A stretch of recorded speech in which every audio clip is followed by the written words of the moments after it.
What's up, YouTube world? Welcome to a little bit man game on this nice, snowy, but yet for some odd reason bright, summery looking day.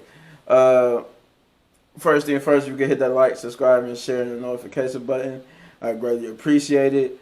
Because we gotta go 100 subscribers. I want to get to 100 subscribers, and yeah, just need y'all to do all those things to help me get to that goal. Just like, subscribe, share, and hit that notification button. Leave a comment down below. All that tracks with YouTube, unless they know that hey, this video is worth me sending it out to the masses. With that being said, what brings us to the video of today is I just got done watching the new episode of WandaVision, which is called All-New Halloween Spooktacular.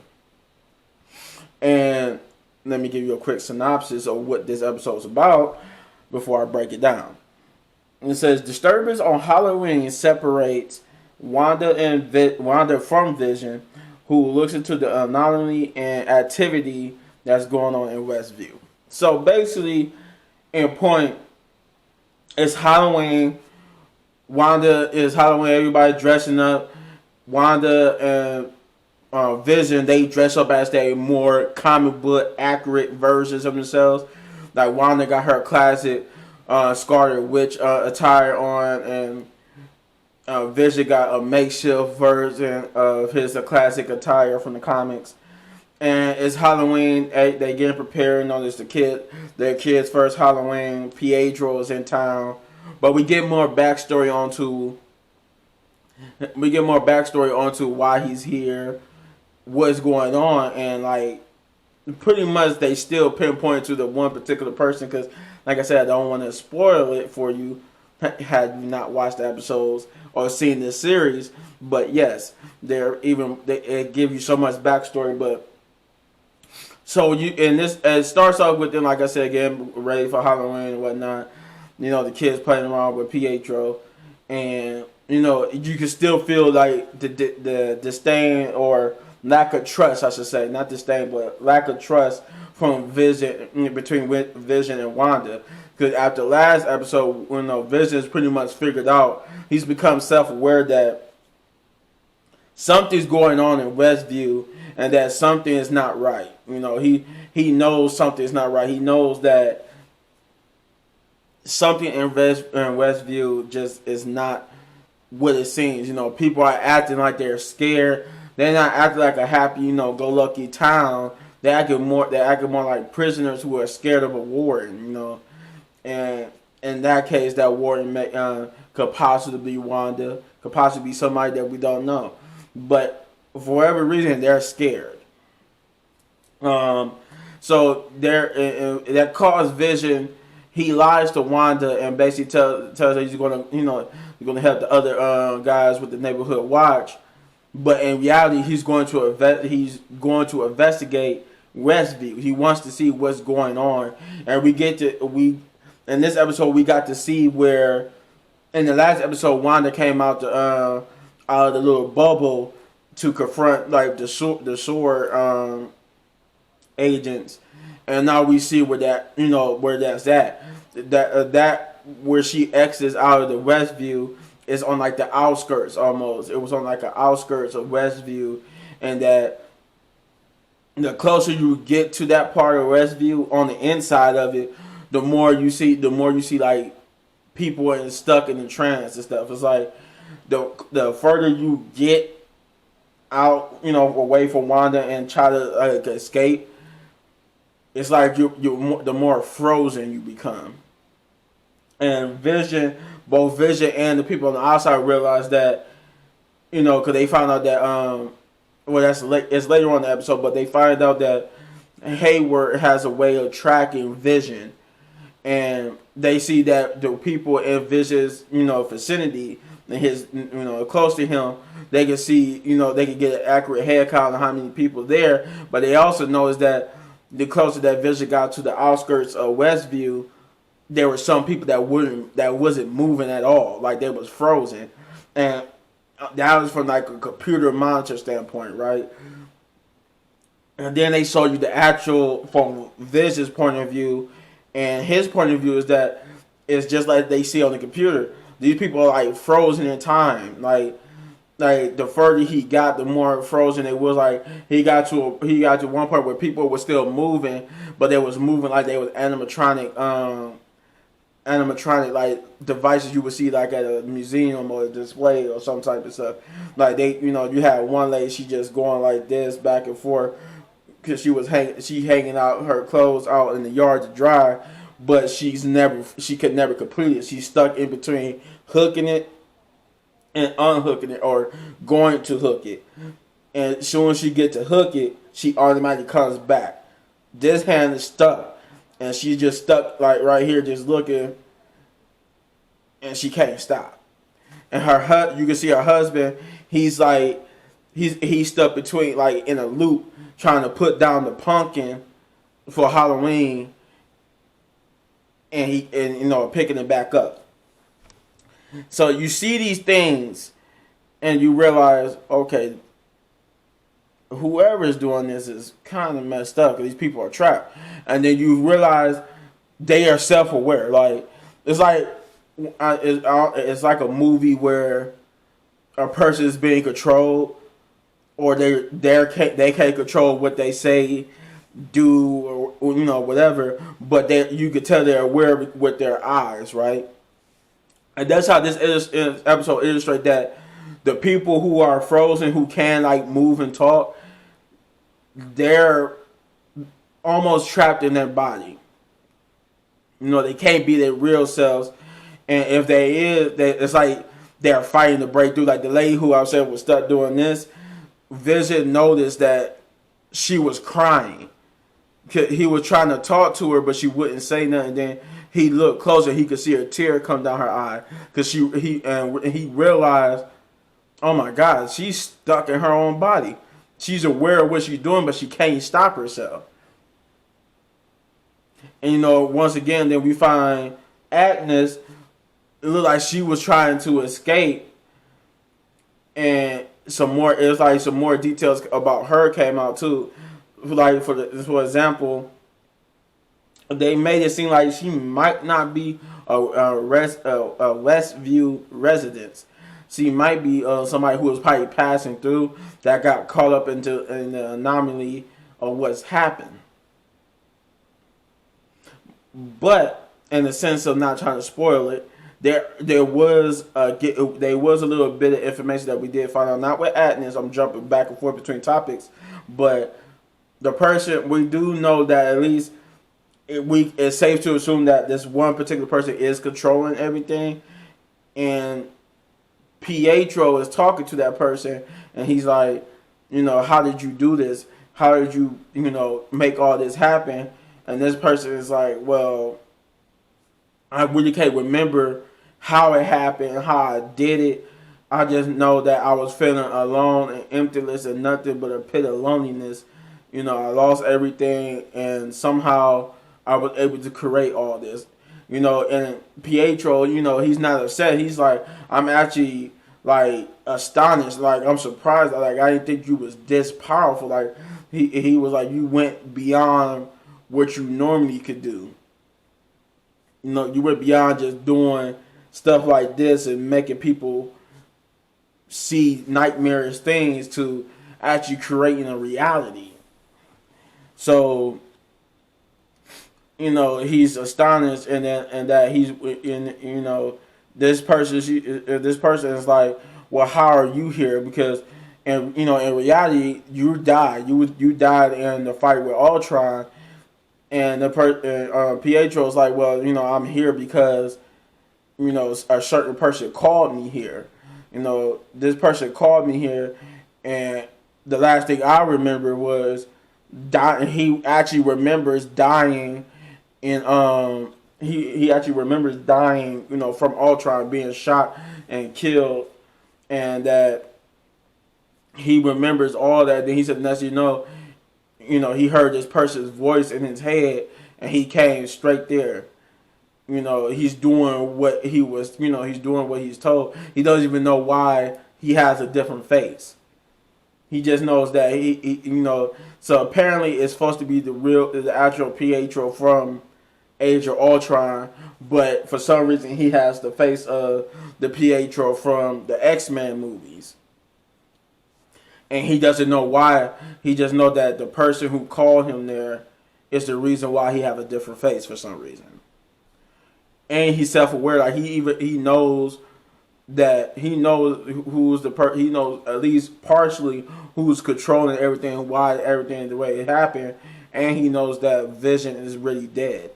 And we get a confirmation on that too, that Vision is actually really dead, because unlike Wanda, who could exit and leave Westview, certain things we found out that certain things it was created specifically for Westview, as in it didn't exist in the real world, or can't exist no more in the real world without being in Westview part of the real world. Then it would go back to its original form, and we seen that when you see in the trailers with Vision leaving Westview through the little barrier, and we found out that he cannot exist as he is alive and well outside of Westview, because once he went out, unlike Wanda and Monica, it was like pulling him back in, and as it was like putting pieces of him back in, he was starting to revert back to his original form, which was how he was after Thanos killed him. But as he was like quote unquote dying, he was trying to warn, he was trying to tell the Sword soldiers, and Hayward, that the people of Westview really need help. Like they need to figure out how to get in there and save them. And it seems like more and more as we go on, Vision is fighting he's fighting the reality of Westview, and he's starting to more and more become the Avenger version of himself. Like he just can't remember that life for some reason. And he even runs, and we even get that scene where he runs into Agnes, and she's like, am I dead? No, why not? Why would you think that? And she's like, because you're dead. And she keeps repeating it, and he realized that he's not alive. That, to the regular people of the world, for some reason he's he's dead. And she's like, when she first meets him though, she's like, he put his hand on her forehead and makes her become who she really is. When she sees Vision, she's like, oh my God, you're Vision, part of the Avengers. Are you here to help us? Yes, I'm trying to help, but what's an Avenger? He doesn't remember that. He knows that he's Vision, but he doesn't remember that he was a part of the Avengers or anything like that. So it's a mystery. That's another mystery to solve. Why can't Vision, remember, or why did this person who brought Vision back not give him his memories of being part of the Avengers and stuff? And why is that? It seems like if you're further away from the person who's controlling everything, then you become almost like a lifeless statue, trapped in your own body, unable to move and do anything. So it gives us a perspective that everything's like kind of falling apart. Like you even had Wanda fight with Pietro, because Pietro makes a jab about how when Vision was dying, hey, don't worry, sis. That a man who was already died can't die twice, right? And she gets mad and blasts him because it pissed her off, and you saw that she's irritated, right? But yet she doesn't know what's going on in Westview. She doesn't know, why things are going on. So she's still trying to figure that out herself. And then you see the person who's controlling everything. This person just basically expands. The episode ends with this person expanding the barrier to even further than what it was. Now the sign that that was outside the barrier that says Westview, the sign that was there that the people on the outside could go to without getting trapped inside, now that barrier has moved that far. It expanded to make the sign that era's version of Westview, sign. It got to Vision and fixing him and bringing him back to normal. And some of the people, some of the SWORD agents that were monitoring are now trapped inside too, trapped as that era's version of.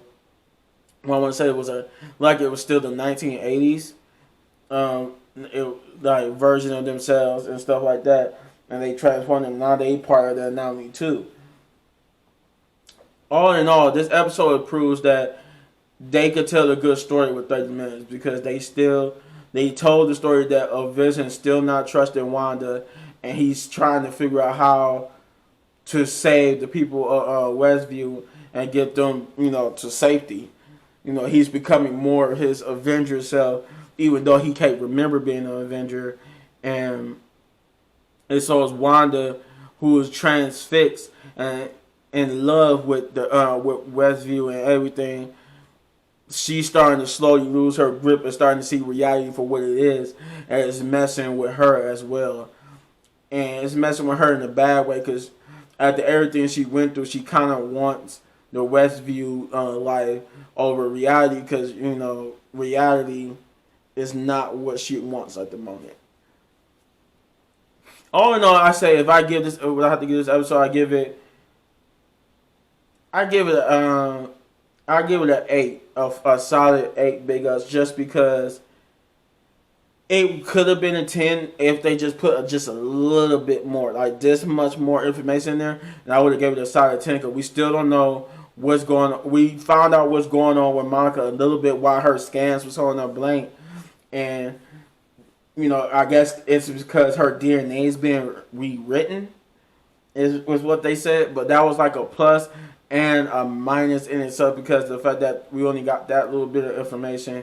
We still don't understand why she don't want to talk about Captain Marvel, but we do see that we get the plus that Hayward is an asshole, and that we understand now that he truly is like the typical I want this job and I don't want you who was getting a job that was going to be given to you because your mother was a co-founder of SWORD. Now I want this job for myself, and I don't think you got the balls to handle this job because he hates how Monica defends superheroes and stuff. He even tells her, you don't know what it was like the 5 years that you was gone, and that people had to like basically try to move on knowing that half of the damn earth was gone, and that he basically tells your mother would be disappointed because you're basically, he said, instead of being on my side, you're defending Wanda, trying to make it seem like she just hurt and scared, which she really is. She just, why Wanda is, why they believe Wanda is doing all of this. She's like, Wanda is not the problem. She's our solution to the problem. And, you get these little details that there should be more. Because it's only a handful. I think it's only like a couple episodes left. This was like episode 6. I think it's like at least 3 to maybe 4 more episodes. If that, and if it is, they need to start giving us the big meaty information. And that's why I gave it an 8 instead of a 10, because there was information that we should be getting to highlight the next couple of episodes, but we not getting them. They slow balling it for the fact that this is a mini series and you're slow balling the information. But that's just me being picky. Yeah, that's all I got to say. It's a great episode. I suggest you watch it. It got lots to do with what happened with Infinity War, Endgame, stuff that's happened after that, and stuff that might happen in the future. If you like videos like this, let me know in the comments down below. Till the next one, peace.